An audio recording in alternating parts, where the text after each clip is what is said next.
So, what do you do when you're in a stressful situation? It could be at work, it could be stressed out before a meeting with your boss, or maybe before you have that difficult conversation with a client.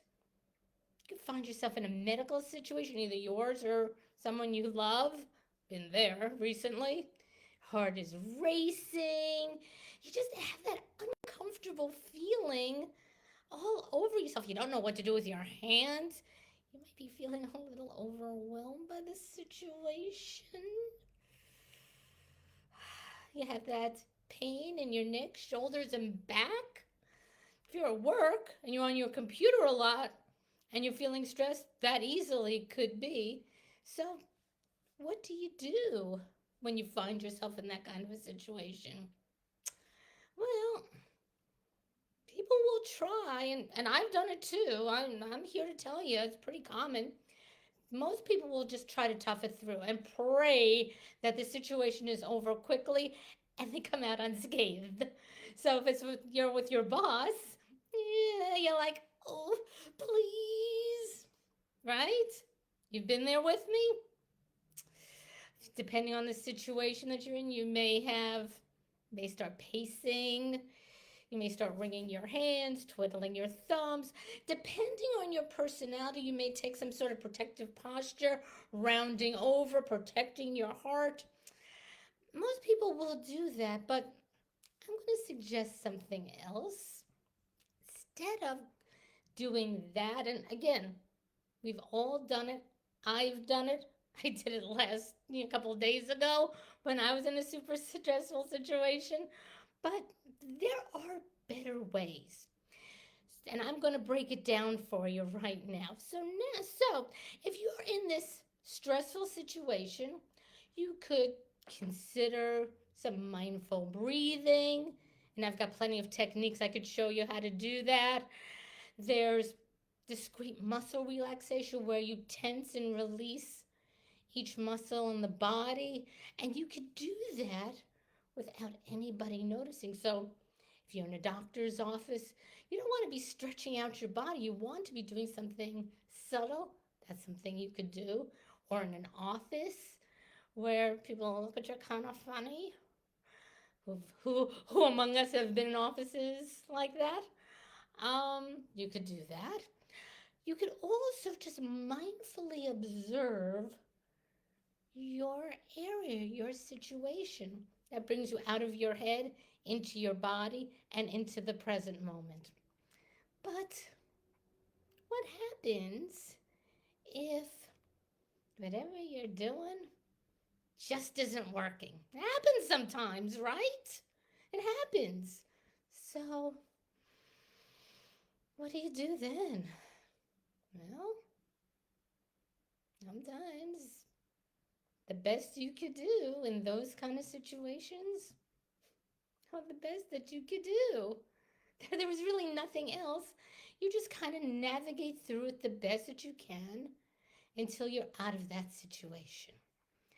And then there are numerous ways that you could shake off that stress and tension. That's what I did a few days ago when I was in a very stressful situation, and literally, no matter what I did, I just couldn't lower that stress level. So when it was over, because it's over. I mean, at some point, it's over. We're not in those situations forever.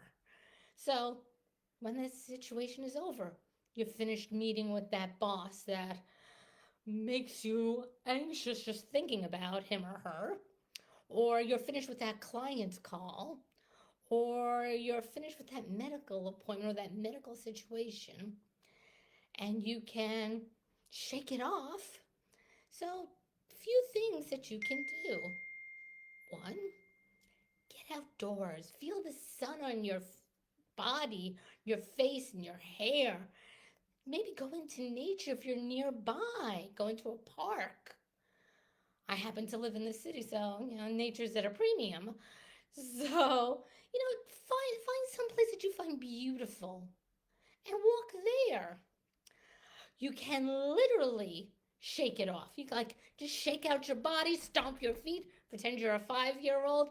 There's something very helpful about getting into that 5-year-old mindset and just letting it rip. Just takes out a lot of stress from the body. Finally, you can pivot your attention to doing something that you love. Like this last week, I was in this stressful situation. I took a walk and I felt better. But then I did an acting class, which I love. And that did it for me. So find something you love that brings you joy, that, yeah, that fills your soul and that lowers the stress. Because when you're able to navigate the stress, whether you're in the situation or, after you've left the situation, you're better able to focus on the things you need to focus on. Because when we're super stressed, our minds kind of like race around. We can't focus, we can't concentrate. But when we bring the stress down, and this is true at work or in life, when we're able to bring the stress down, we're able to focus, concentrate, have more energy, and not have neck, shoulder, back pain brought on by tension, stress, being on the computer. So, who am I? And why am I talking to you about this? My name is Karen, and I help people just like you ease your computer related neck, shoulder, and back pain using chair based practices like chair yoga, but not limited to chair yoga. Now, believe it or not, everything I spoke about before, all of those tips and strategies that I just gave you, is yoga. No, I didn't mention any pose. I didn't show you how to do one single pose. Still, that's yoga. Why do I say that? Because yoga is all about mindfulness, about being present, and about lowering your stress. So, if you want to create a more easeful body, more easeful mind, so you can be more present for the things that are important to you, go ahead and hit me up. You can find me easily. You can DM me, or yeah, I'm all around. I'm all around the internet. So let me know how I can help you. And I look forward to seeing you again really soon. Bye.